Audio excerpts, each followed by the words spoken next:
Hello everyone. आज की class में हम पढ़ने वाले हैं Java and the World Wide Web. जो हमारे पास Java and the World Wide Web है वो इंटरकनेक्टेड है थ्रू द जावा रोल। ये क्या है, एक as a versatile programming language है जो यूज की जाती है वेब डेवलपमेंट में, और इनके पास एबिलिटी है कि वो रन कर सकें वेब के इंफ्रास्ट्रक्चर को। जो हमारे पास जावा का प्लेटफॉर्म है इसने बहुत ही ज़्यादा इजी कर दिया था हमारे लिए। ये एक बहुत अच्छी चॉइस थी हमारे लिए कि हम इससे बिल्ड कर सकते थे रोबस्ट, स्केलेबल और सिक्योर वेब एप्लीकेशन। स्पेशली इसको हमने प्लेटफॉर्म को यूज़ किया था 1990s में और अर्ली 20s में अपने वेब डेवलपमेंट के लिए टुवार्ड द डायनेमिक कंटेंट। जो हमारे पास वर्ल्ड वाइड वेब है वो एक open ended information retrieval system है जिसे डिज़ाइन किया गया ताकि हम यूज़ कर सके इंटरनेट डिस्ट्रीब्यूटेड इन्वायरमेंट को। इसके अंदर क्या है, एक सिस्टम है जो कंटेन करता है, उसे हम बोलते हैं वेब पेजेस, जो प्रोवाइड करते हैं हमें information and the controls. Meenu driven system की तरह, जहाँ पर हम गाइडेड करते हैं through the particular direction using the decision tree structure. जो वेब सिस्टम है वो एक ओपन एंडेड, और इसके अंदर क्या कर सकते हैं, नेविगेट कर सकते हैं न्यू डॉक्यूमेंट को इन द एनी डायरेक्शन। और ये सब हम पॉसिबल कर सकते हैं with the help of the language, जिस लैंग्वेज को हम बोलते हैं हाइपरटेक्स्ट मार्कअप लैंग्वेज HTML। जो वेब पेजेस कंटेन करते हैं HTML टैग्स को, और ये हमें अनेबल करते हैं कि हम फाइंड, रिट्रीव, मैनिपुलेट और डिस्प्ले कर सके डॉक्यूमेंट्स को वर्ल्ड वाइडली। आपके पास जब कोई क्वेश्चन आएगा जावा and the World Wide web, तो आपको यही थ्योरी लिखनी पड़ेगी अपने एग्जाम में। यही जो थ्योरी है आपको अंडरस्टैंड करना पड़ेगा और लिख के आना पड़ेगा। नेक्स्ट पॉइंट हमारे पास है Java was meant to use in the distributed environment such as the internet. Since हमारे पास दोनों है, वेब और जावा, जो शेयर करते हैं सेम फिलोसफी, जावा जो है वो इजीली इनकॉर्पोरेट करता है इन द वेब सिस्टम। जावा से पहले जो है हम वर्ल्ड वाइड वेब जो था बहुत लिमिटेड था डिस्प्ले करने के लिए of the still image and the text, but जब से जावा आया है तब हम वर्ल्ड वाइड वेब पर अच्छे से डिस्प्ले कर सकते हैं इमेजेस को और टेक्स्ट को, और बहुत ही अच्छे तरीके से मॉडिफाई भी कर सकते हैं।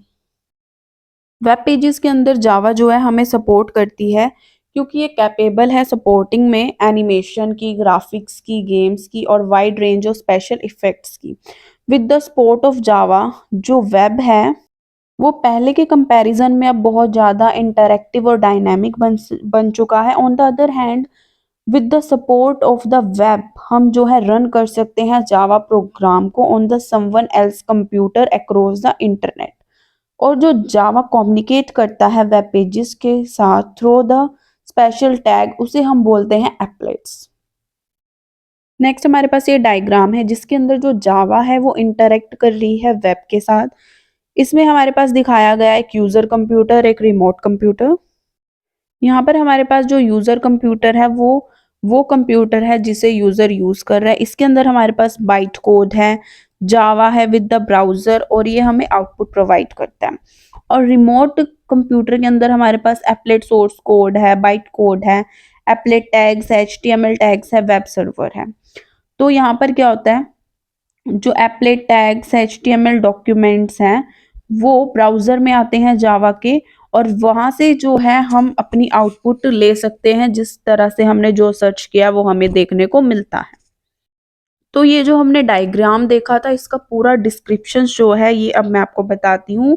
जो यूजर है वो सेंड करेगा रिक्वेस्ट HTML डॉक्यूमेंट को to the remote computer web server.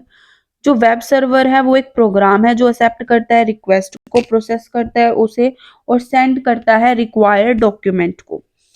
उसके बाद नेक्स्ट हमें बोल रहा है जो HTML डॉक्यूमेंट है वो रिटर्न होते हैं यूजर ब्राउजर में, और जो डॉक्यूमेंट कंटेन करते हैं एप्लेट टैग्स को जो कि आइडेंटिफाइज करते हैं एप्लेट्स को। तो इस तरह से ये 5 प्रोसेसेस हैं जिसमें पूरा डायग्राम आपको समझ आ जाएगा। अगर आप यहाँ तक आ गए हो तो प्लीज़ वीडियो को लाइक कीजिए, शेयर कीजिए, कमेंट कीजिए और चैनल को सब्सक्राइब कीजिए। आपके एक छोटे से एफर्ट से जो है मुझे बहुत ज़्यादा सपोर्ट मिलेगा। सो नेक्स्ट पॉइंट हमारे पास आता है जो कॉरस्पॉन्डिंग एप्लेट बाइट कोड है वो ट्रांसफ़र करते हैं यूज़र कंप्यूटर में। ये जो बाइट कोड हैं उनके पास प्राइवेसीली क्रिएटेड कर सकते हैं by the Java compiler using the Java code source code file for that applet. जो हमारे पास जावा है वो एनेबल करती है ब्राउजर को ऑन द यूजर कंप्यूटर की वो इंटरप्ट कर सके बाइट कोड के साथ और प्रोवाइड कर सके आउटपुट को। फिफ्थ पॉइंट हमें कह रहा है जो यूजर है may have further interaction with the applet, जिससे क्या है further downloading from the provider web server हम कर सकते हैं। दिस इज बिकॉज जो बाइट कोड है वो कंटेन करते हैं सभी इंफॉर्मेशन को नेसेसरली और इंटरप्ट करते हैं टू एप्लेट्स में। Okay, thank you so much, bye bye.